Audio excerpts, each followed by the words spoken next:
In this video, we got some major Cody Rhodes updates. Honestly, I've been getting sick and tired of the Cody Rhodes stuff, but this weekend, I have seen quite a bit of information come out. It is very interesting stuff. We're going to discuss it all in today's video. Also, a new WWE signing, and for those who want to know what the new WWE World Title belt looks like, we got an image for you. As always, if you guys want more videos like this, don't forget to click subscribe, and I'm trying to get to 3,000 Twitter followers, so if you guys can help me out, go ahead and follow me at the official Ango.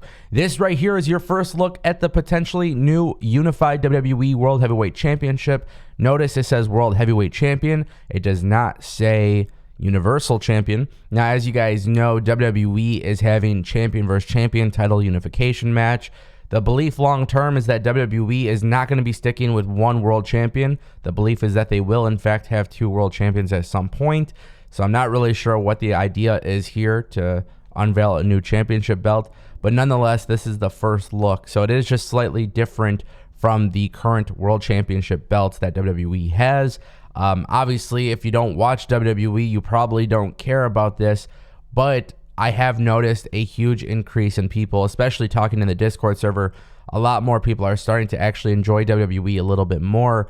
You know, it's not the best. There's still some shortcomings and stuff, but a lot of people are thinking they're in the right direction, you know. And, you know, as somebody who covers all wrestling, I am excited for WrestleMania 38. Who doesn't get excited for WrestleMania? I think WrestleMania is just such a big thing in the mainstream world. You know, to me, if I had my choice, look, I like a little bit of the nostalgia stuff. The winged belt, the WWE Championship belt with the, you know what I'm talking about, guys. That's the World Championship I would like to see, or the Undisputed Championship. Like, I would love for those belts to come back. The big gold, you know, World Heavyweight Championship belt, that'd be great, especially when you look at Roman Reigns right now. I don't know what WWE's plan here is, but this is floating around on the internet. WWE is currently shooting exterior WrestleMania 38 shots.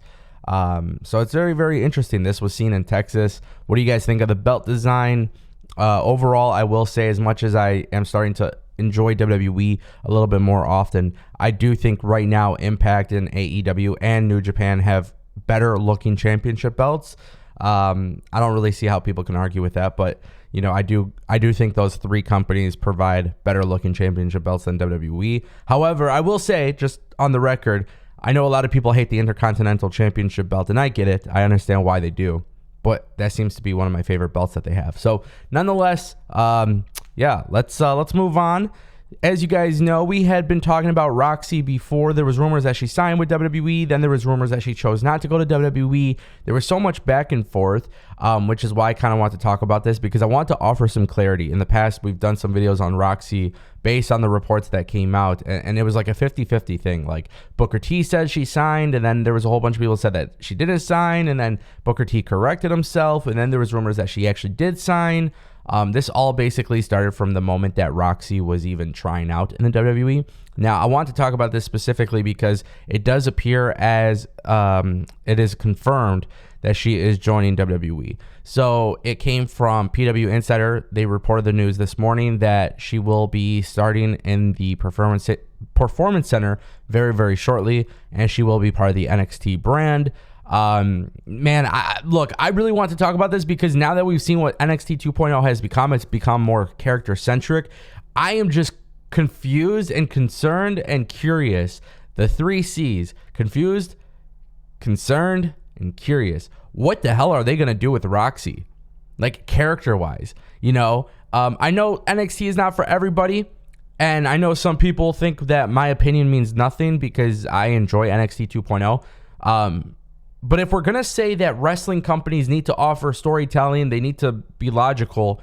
I mean, NXT 2.0 is probably the most logical booking in WWE right now. The storylines, everything that's happening, it all pretty much makes sense that they are being pretty logical for the most part.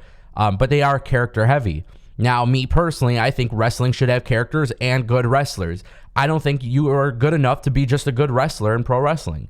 Like, I think you need to offer something else than just being a good wrestler. And that's whether you're in WWE, AEW, ROH, or whatever. I think you need to offer a little bit more than just being a good wrestler.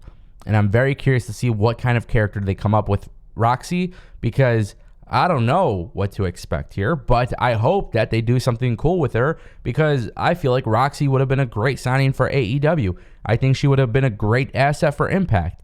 And now that ROH is getting absorbed into AEW, Tony Khan, whatever, she's going to WWE. It's going to be very interesting to see how this unfolds.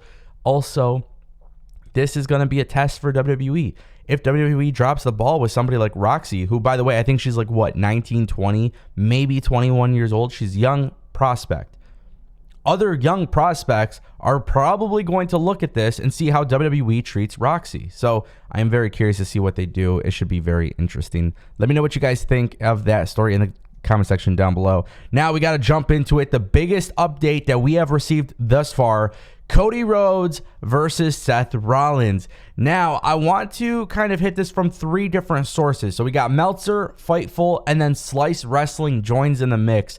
So very, very interesting stuff. Let's talk about it. First things first, on Friday, Wrestling Observer Radio, Dave Meltzer came out and said that as of Friday, Cody Rhodes versus Seth Rollins was still listed internally for WrestleMania. This is what I know. On Friday, Cody Rhodes and Seth Rollins was still listed as a match for WrestleMania. Nobody knew if he was going to be there tomorrow night or not. Again, Cody may know, Vince may know, but it's not like they were advertising it backstage or telling people or even creative. The fact that the match is still being listed tells me that they believe he is in. Whether he's signed or not, I cannot say, but obviously they believe he's in. They believe the match is still on. It's going to be interesting to watch the show. If Seth Rollins does an angle with somebody else on Monday's show, most likely that means that something fell through. If nothing happens, I would say most likely Cody Rhodes and Seth Rollins are going to wrestle at WrestleMania and somehow they get to it. Obviously, if Cody is there, you already know your answer. Now, one thing that's been mentioned, and I want to say shout out to Wrestling News Co. because I would have not noticed this, to be honest. But in their article, they said that, which is crazy, right? Damian Priest he didn't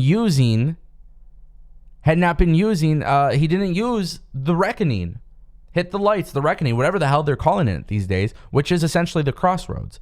That was also something that was pointed out by Fightful Select. Now, another thing that came through Fightful Select, which is very interesting.